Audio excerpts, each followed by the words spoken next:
Madame, Monsieur, bonsoir et bienvenue dans votre journal à la une de ce mercredi 1er septembre. Le président de la République, Abdelmadjid Tebboune, a reçu les lauréates de la compétition mondiale du calcul mental qui s'est déroulée via Internet au niveau de la capitale taïwanaise Taipei, remportée pour la première fois par une arabe.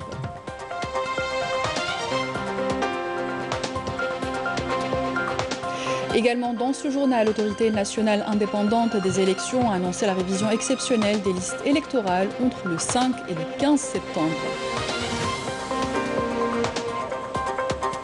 Cap sur RZE à Oran pour un focus sur la mise en service d'une ligne de production de remplissage de bidons d'huile moteur qui permettra de produire 1600 bidons par heure.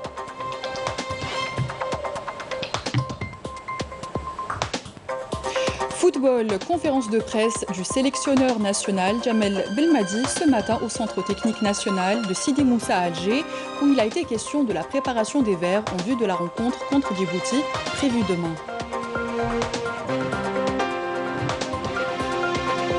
Et enfin, bonne nouvelle, la bonne nouvelle pour les supporters algériens, c'est l'obtention par l'entreprise publique de télévision des droits de diffusion du parcours des champions d'Afrique en titre aux éliminatoires de la Coupe du Monde 2022 disputée en Algérie. Bienvenue à tous. Comme je vous le disais en titre, le président de la République, Abdelmadjid Tebboune, a honoré aujourd'hui les lauréates de la compétition mondiale du calcul mental qui s'est déroulée via Internet au niveau de la capitale taïwanaise Taipei. Le président de la République a honoré les lauréates suivantes, Rahahla Ritaj Soujoud, Adela Enfel Hibat al-Rahman et Adela Malek Ayat al-Rahman, qui figurent parmi les 10 premiers gagnants de la compétition à laquelle ont pris part 1000 compétiteurs de différentes régions du monde. Les lauréates ont reçu une formation professionnelle au niveau de l'Académie des enfants surdoués assistifs et relizaines, encadrés par des enseignants et des encadreurs d'une compétence avérée.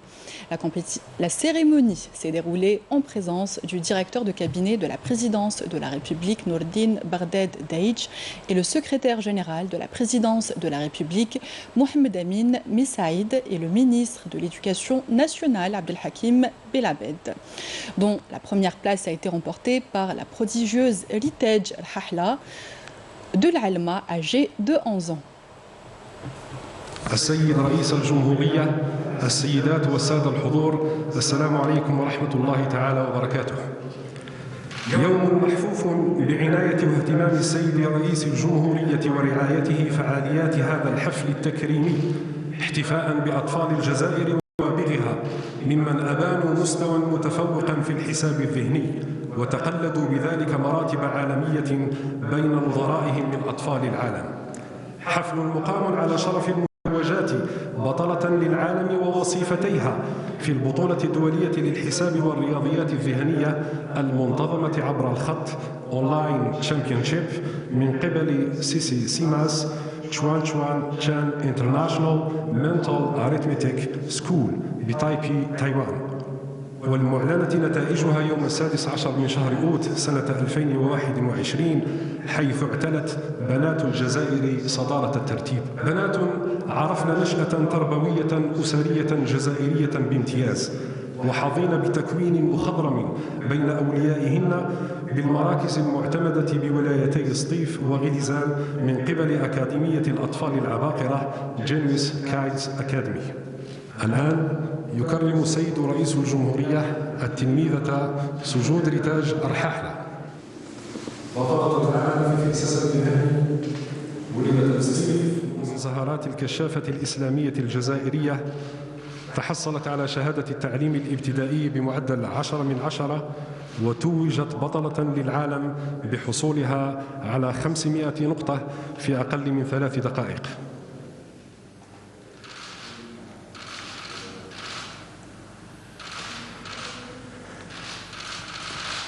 سيادة الرئيس، أقدم إليك والدي الكريمين أبي الفاضل السيد رحاحلة نبيل، أمي الفاضلة السيدة بالشعبان مروى، رفيقتي في مشواري ومدربتي الشخصية التي أوصلتني إلى العالمية. الله يبارك فيك.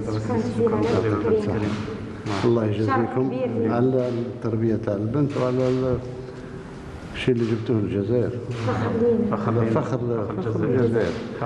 وهذه المرة الثانية المرة الثالثة.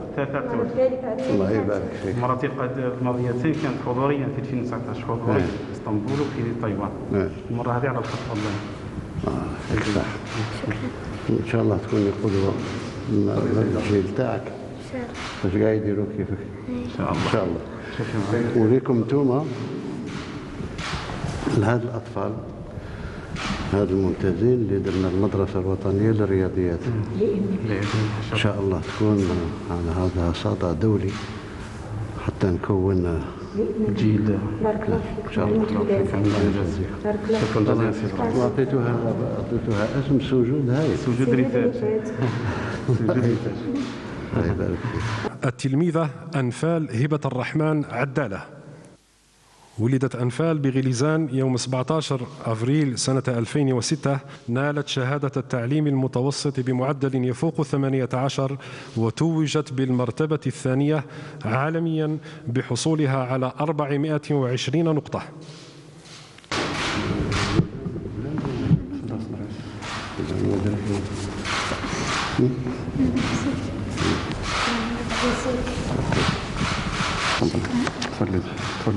التلميذة ملاك آية الرحمن عدالة. ولدت بغليزان يوم 5 فبراير سنة 2009. تلميذة متفوقة في السنة الثانية متوسط، وقد توجت بالمرتبة الثالثة عالميا بحصولها على 420 نقطة. يتفضل الوالدين الكريمين والدي السيد عدالة سفيان ووالدتي الكريمة فغول زهر. أهلا ومرحبا. يعطيكم الصحة. جزاكم الله خير على التربية تاع البنات وعلى الشيء اللي جبتوه للجزائر. أحسن هدية أعطيتوها للوطن. نشكر سيادتكم على هذا التتويج والتكريم للفتاتين، وهذا دعم لنا لمزيد من التقدم الى الامام. اقل شيء ممكن نقدمه للعلم النخبه، لانهم راهم ان شاء الله نخبه تاع علماء طالعين ان شاء الله. ان شاء الله. الله يسجلهم. ربي يحفظك. امين. يتقدم الطاقم المؤطر والمرافق لسير المسابقة الدولية. اهلا مرحبا بكم. تفضلوا يسلمك. دكتور عبد العزيز عرجاني. دكتور عبد العزيز عرجاني، استاذ بجامعه جيجل، تخصص اقتصاد تنميه، مدرب تنميه بشريه من الاكاديميه العربيه العالميه من المركز الكندي العالمي الكندي. جلبنا البرنامج هذا اللي هو برنامج الحساب الذهني سنه 2015 للجزائر.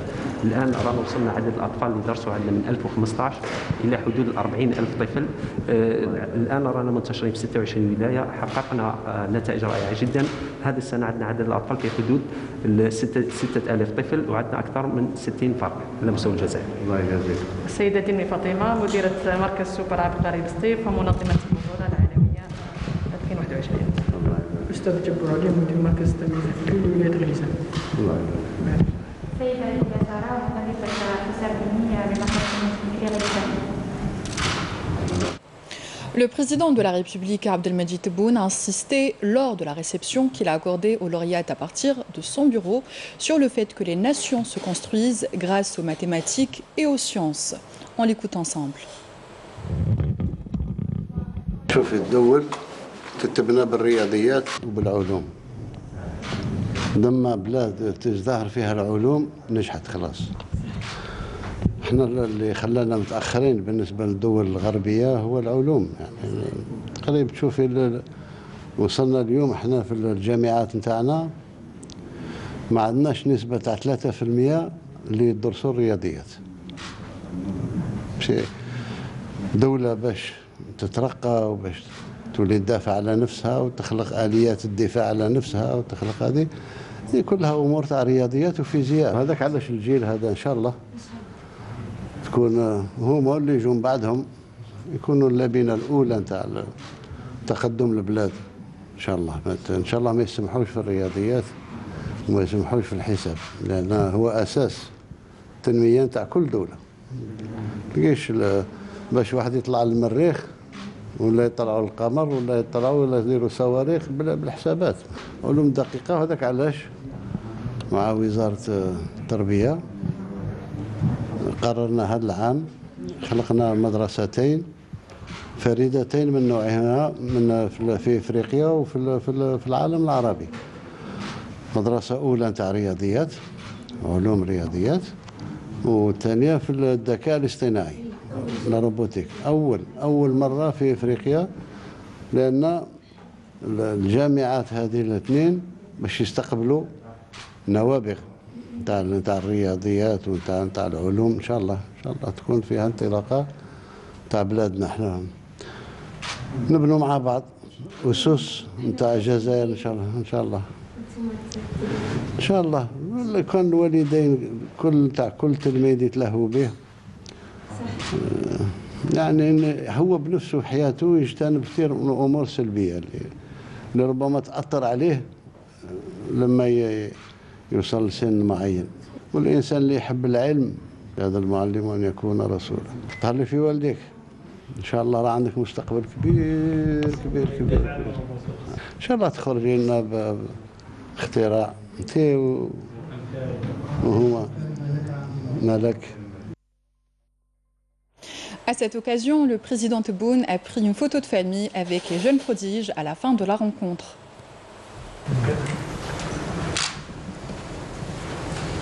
كبري إن شاء الله أنت تكوني فيه. إن شاء الله. Donc, pour les encourager, le président de la République a reçu les jeunes lauréates dans son bureau. Et une autre photo de famille a été prise à l'issue de la réception organisée en l'honneur de ces lauréates.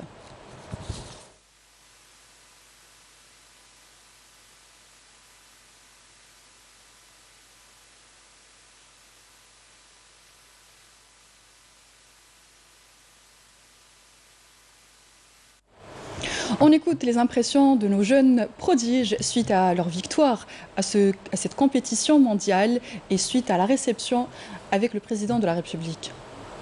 سعيدة جدا باستضافتي من طرف رئيس الجمهورية السيد عبد المجيد تبون الذي خصني بهذا التكريم. أسأل الله تعالى أن يجعلني قدوة لكل أطفال الجزائر وأن يوفقني لتمثيل بلد الجزائر أفضل تمثيل ورفع راية بلاد الجزائر عاليا في المحافل الدولية عدة مرات، وأهدي هذا التتويج لبلدي الحبيب الجزائر. أسأل الله تعالى أن يحفظه من كل سوء. أود أولا أن أسأل الله سبحانه وتعالى أن يحفظ بلدنا الجزائر من كل سوء، وأسأله أن يؤلف بين قلوبنا ويرفع عنا البلاء والوباء. أود أن أشكر السيد الرئيس عبد المجيد تبون على هذه الالتفاتة الرائعة التي كانت بمثابة حافز وداعم لتحقيق الأفضل. عندما جئنا القصر الرئاسي واستقبلنا الرئيس كانت مفخرة وشرف كبير جدا، يعني شعور رائع، يعني أي واحد يكون في بلاصتنا يشعر بهذا الشعور. اليوم أنا جيت سعيد جدا باستقبال الرئيس وبتكريمنا وبهذا الدعم المعنوي الذي قدمه لنا. هو عبارة عن دعم للطفل الجزائري. نحن كانت عندنا رسالة واللي دائما نقولها اللي هي سنقدم للإنسانية أجيال من القادة والعلماء. احنا رانا نساهم في مجال الحساب الذهني بالنسبة للأطفال. بالنسبة للطفل الجزائري إن شاء الله سنعمل على أن يكون الأثر أكثر والانتشار أكبر والنتيجة تصل لكل الأولياء في كل مكان من هذا الجزائر الحبيبة إن شاء الله. Félicitations à nos jeunes surdoués. La session ordinaire 2021-2022 des deux chambres du Parlement s'ouvrira demain conformément à l'article 138 de la Constitution et à l'article 5 de la loi organique 16-12 fixant l'organisation et le fonctionnement de l'Assemblée populaire nationale et du Conseil de la Nation ainsi que les relations fonctionnelles entre les deux chambres du Parlement et le gouvernement. L'autorité nationale indépendante des élections a appelé aujourd'hui dans un communiqué les citoyens non inscrits sur les listes électorales, notamment ceux âgés de 18 au jour du scrutin le 27 novembre 2021, à s'inscrire au niveau de la commission communale de révision des listes électorales dans la commune de leur résidence. L'ANI informe les citoyennes et citoyens que la période de révision exceptionnelle des listes électorales s'ouvrira du 5 septembre 2021 au 15 septembre 2021 suite à la signature du décret présidentiel fixant la date de la convocation du corps électoral au 27 novembre 2021 pour élire les membres des assemblées populaires communales et de wilaya. À cet effet, ajoute le communiqué, les citoyens non inscrits sur les listes électorales, notamment ceux ayant 18 ans, révolus le jour du scrutin, soit le 27 novembre 2021, doivent s'inscrire au niveau de la commission communale de révision des listes électorales dans la commune de leur résidence placée sous l'autorité de l'ANI. Les électeurs ayant changé de lieu de résidence doivent se rapprocher de la commission communale de révision des listes électorales de la nouvelle résidence pour leur réinscription, et la demande d'inscription doit être accompagnée d'un document prouvant l'identité de la personne concernée et un autre document attestant de sa résidence. A souligné la même source, l'ANI précise que les bureaux de la commission communale de révision des listes électorales restent ouverts tous les jours de la semaine, sauf de la semaine de 9h du matin jusqu'à 16h30, sauf les vendredis. Quant aux citoyennes et citoyens résidant à l'étranger et immatriculés auprès des représentations diplomatiques et consulaires algériennes, le communiqué indique qu'ils peuvent demander leur inscription sur la liste électorale pour l'une des communes suivantes: la commune de naissance de l'intéressé, la commune du dernier domicile de l'intéressé, la commune de naissance d'un des descendants de l'intéressé, conformément aux dispositions de l'article 57 de l'ordonnance 24.1 du 10 mars 2021 portant loi organique relative au régime électoral. Le chef de l'État a procédé le 28 août dernier à la signature d'un décret présidentiel portant convocation du corps électoral en vue des élections anticipées des assemblées populaires communales et de wilaya pour le 27 novembre, prévoyant également la révision exceptionnelle des listes électorales durant la période allant du 5 au 15 septembre 2021. On fait le point avec Myriam Damis. Le prochain scrutin, qui intervient quelques mois après les élections législatives du 12 juin dernier ayant inauguré la 9e législature, soit une année avant la fin du mandat de l'Assemblée populaire nationale, constitue un nouveau jalon dans le processus d'édification d'une Algérie démocratique encore plus proche du citoyen. Le président de la République, Abdelmajid Tebboune, avait indiqué que les élections législatives constituent le deuxième jalon dans le processus de changement et d'édification d'une Algérie démocratique encore plus proche du citoyen qu'avant, en attendant la tenue des élections locales qui se veulent le dernier jalon de ce processus. Une démarche qui permettra de rétablir la confiance entre les citoyens et leurs représentants et de corriger les défaillances relevées dans les assemblées locales au cours des dernières années. Le 27 novembre prochain marquera surtout l'ultime étape du parachèvement de l'opération de renouvellement des institutions de l'État, ce qui permettra de passer à une autre étape en se consacrant sur un véritable développement local, estiment les observateurs, ajoutant que la décision d'organiser des élections anticipées pour le renouvellement des institutions de l'État est venue en réponse aux revendications du Hirak du 22 février 2019.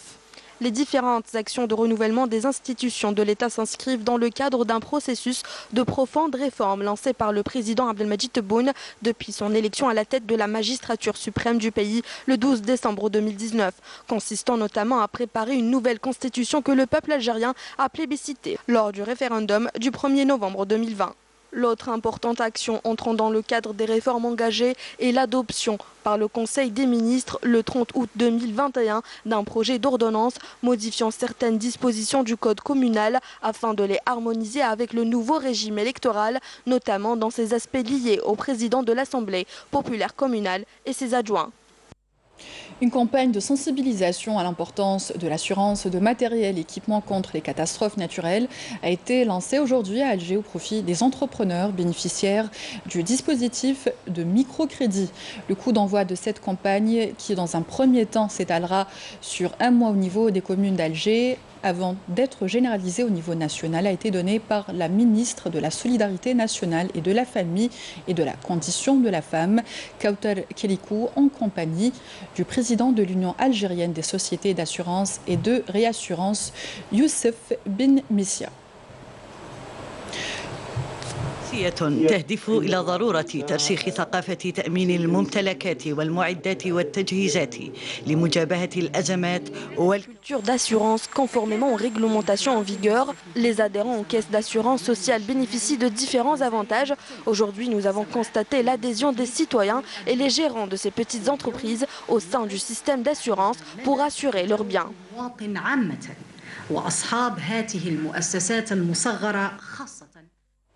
L'expérience cumulée par l'Algérie en matière dans les secteurs du gaz et de l'agriculture a été mise en exergue à Arzeu devant un panel de chercheurs de l'Institut national des études politiques et stratégiques du Nigeria en visite dans plusieurs wilayas du pays pour tirer profit des expériences algériennes dans divers secteurs. Halte à Arzeu avec Raouf Hamouche.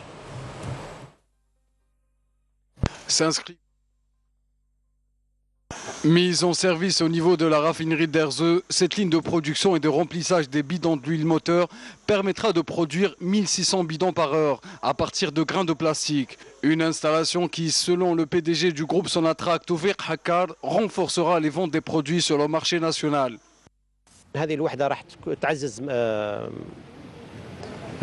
Cette ligne de production renforcera considérablement les ventes du groupe sur le marché national, et ce, par le biais de Naftal. Il est possible également d'augmenter la capacité de production afin de couvrir les besoins des sociétés publiques et privées. Et pourquoi pas l'exportation de ces bidons, car ils répondent à toutes les normes internationales. Une ligne de production d'huile qui dépend entièrement de matières premières produites localement. Les bidons sont fabriqués à base de matières plastiques comme la matière PEHD, produite par les usines pétrochimiques de Skikda. En ce qui concerne l'emballage, nous faisons appel aux entreprises privées locales. Cette unité permettra de remplir 50 000 tonnes d'huile moteur par année. Sonatrach envisage la possibilité d'ouvrir une seconde unité au niveau du projet de la nouvelle station de traitement et de raffinage de Hassim Saoud. On reste à Oran, où l'expérience cumulée par l'Algérie en matière dans les secteurs du gaz et de l'agriculture a été mise en exergue à Arzeu devant un panel de chercheurs de l'Institut national des études politiques et stratégiques du Nigeria en visite dans plusieurs wilayas du pays pour tirer profit des expériences algériennes dans divers secteurs. Raouf Hamouche. S'inscrivant dans le cadre du renforcement des relations fortes unissant les deux pays, une délégation de l'Institut national des études politiques et stratégiques du Nigeria était en visite à Arzeu. Une visite dont l'objectif consiste à tirer profit de l'expérience algérienne dans divers secteurs, notamment le secteur gazier agricole.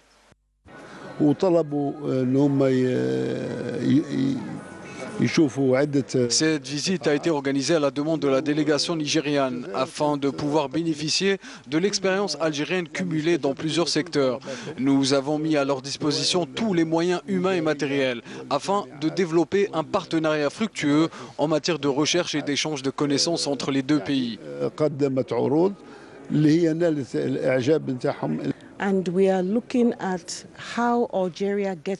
C'était très enrichissant. Cette visite en Algérie nous a permis de prendre connaissance de l'expérience algérienne dans le domaine de la stratégie économique.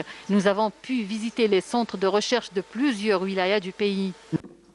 Au terme de sa visite à Oran, la délégation nigériane s'est rendue au centre de recherche en anthropologie sociale et culturelle de la ville, où elle a pu suivre un exposé sur l'expérience algérienne dans le développement et l'accompagnement des PME et start-up. La campagne vaccinale dédiée à la famille universitaire a débuté aujourd'hui. En effet, l'Université des sciences et de la technologie, Ouali Boumediene, a lancé une campagne de vaccination anti-Covid-19 dédiée dans un premier temps au personnel enseignant et travailleurs et sera élargie à partir de samedi aux étudiants. En collaboration avec la direction de la santé et de la population de la wilaya d'Alger, l'USTHB associe dans cette opération de vaccination l'ensemble des 9 résidences universitaires qui l'entourent afin de briser la chaîne d'infection par le virus du Covid-19. Les campagnes de vaccination se poursuivent à travers tout le territoire national. À Constantine, par exemple, 47 centres sont mobilisés pour vacciner les 19 000 travailleurs que compte le secteur de l'éducation de cette wilaya. Les détails avec Badia Amabni. En prévision de la rentrée scolaire 2021-2022, l'opération de vaccination se poursuit dans la wilaya de Constantine. 47 centres sont mobilisés pour accueillir les enseignants et les travailleurs du secteur. Le vaccin, c'est pour prémunir les enseignants et les élèves.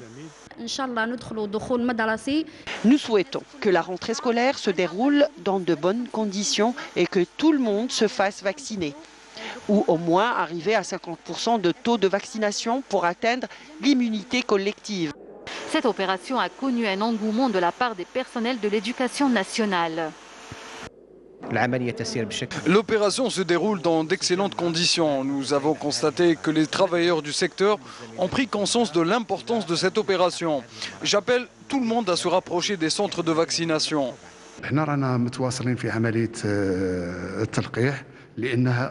Nous poursuivons l'opération de vaccination car c'est la seule solution pour freiner ce virus dangereux qui continue à faire des victimes.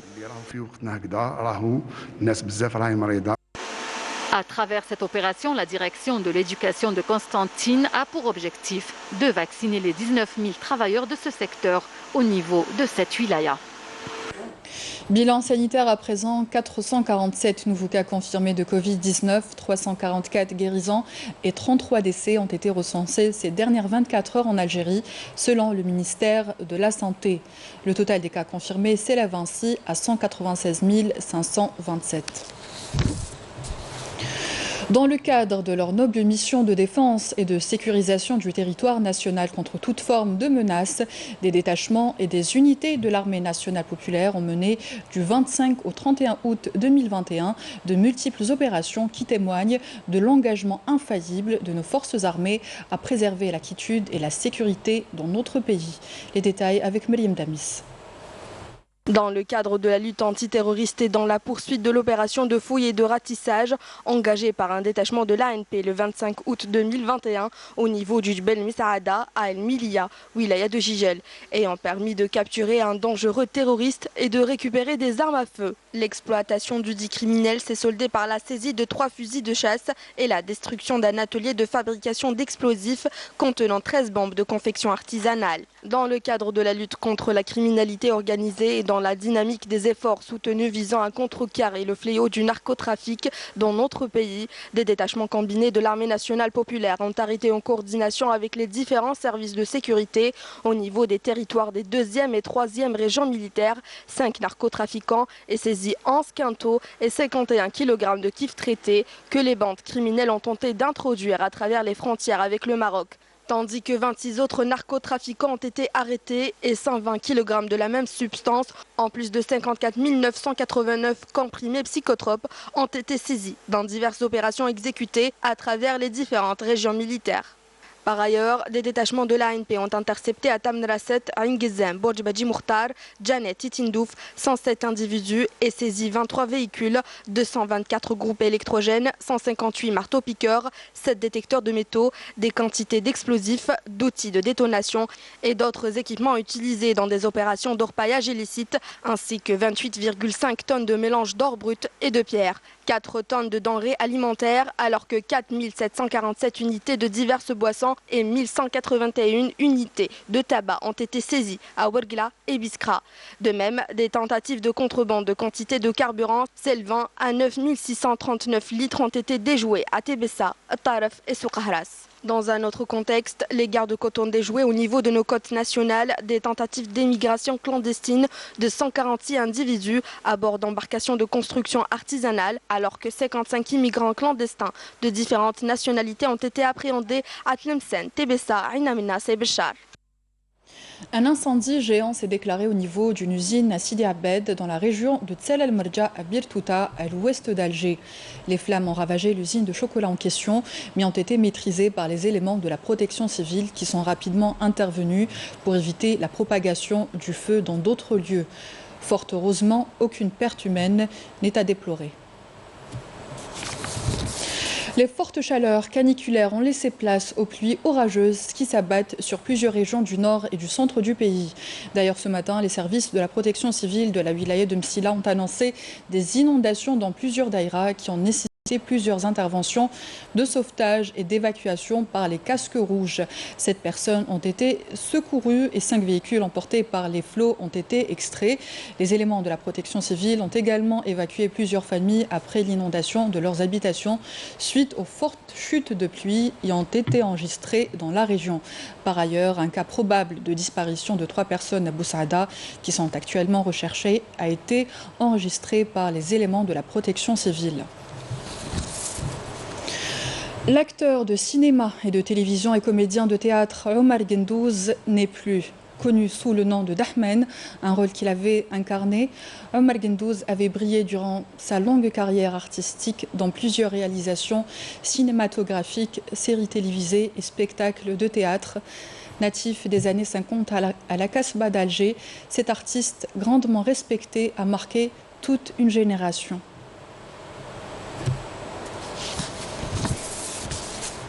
À Dieu nous appartenons et à lui nous retournons. Sport à présent, conférence de presse du sélectionneur national Jamel Belmadi ce matin à l'auditorium Omar Ghazal du Centre technique national de Sidi Moussa à Alger, où il a été question de la préparation des Verts en vue de la rencontre contre Djibouti prévue demain soir au stade Mustafa Tchaker de Blida, match comptant pour la première journée des éliminatoires de la Coupe du Monde 2022.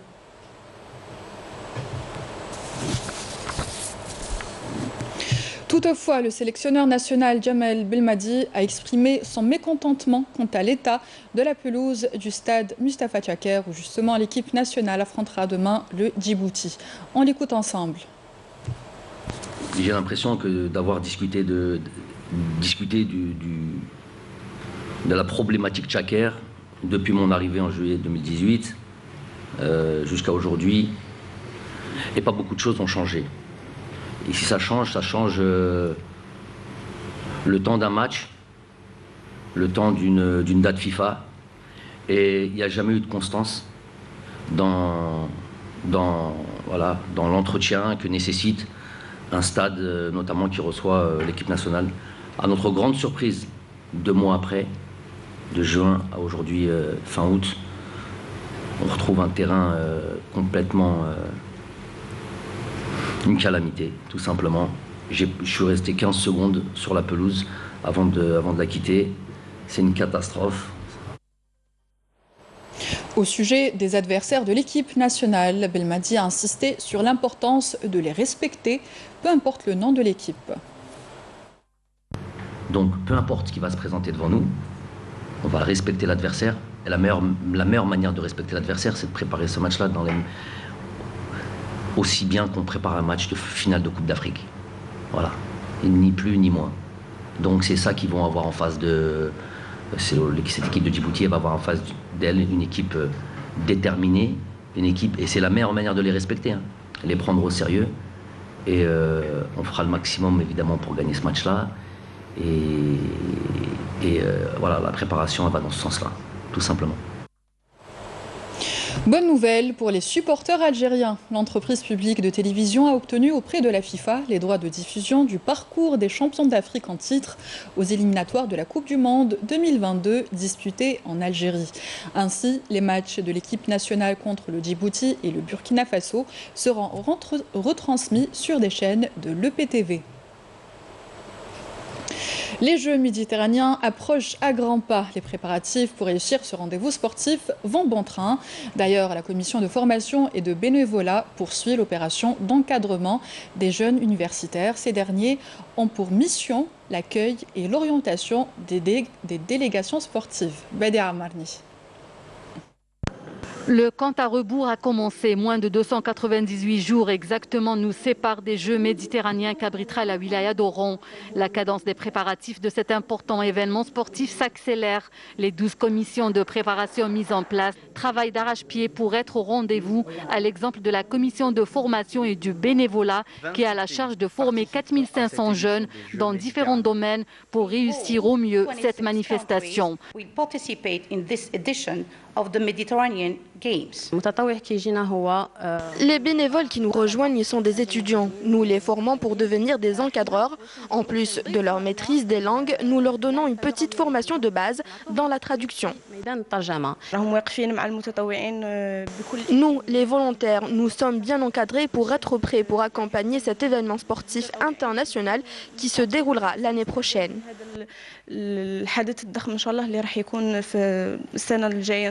L'une des missions dévolues à la commission de la formation et du bénévolat, veiller au bon accueil des hôtes de l'Algérie et leur orientation. موعد هام في شهر أكتوبر 13 أكتوبر و 14 أكتوبر اللي هو حننظمه هنا بمدينة وهران مجلس تنفيذي تاع اللجنة الدولية. Nous avons un rendez-vous important le 13 et le 14 octobre. Le conseil exécutif de la commission olympique des Jeux méditerranéens se réunira ici à Oran. Il sera question d'élire le nouveau président. Les chefs de délégation sportive seront également présents à Oran pour constater d'eux-mêmes l'avancement des préparatifs des Jeux méditerranéens. Nous avons besoin des bénévoles pour nous accompagner lors de cette importante rencontre. Une fois réceptionnées en décembre prochain les infrastructures qui abriteront ces Jeux, Oran sera fin prête à accueillir ce grandiose événement sportif dont le coup de starter sera donné le 25 juin 2022. Fin de cette édition, merci à vous d'y avoir prêté attention et de nous être fidèles. Excellente soirée sur Canal Algérie et bon week-end à tous.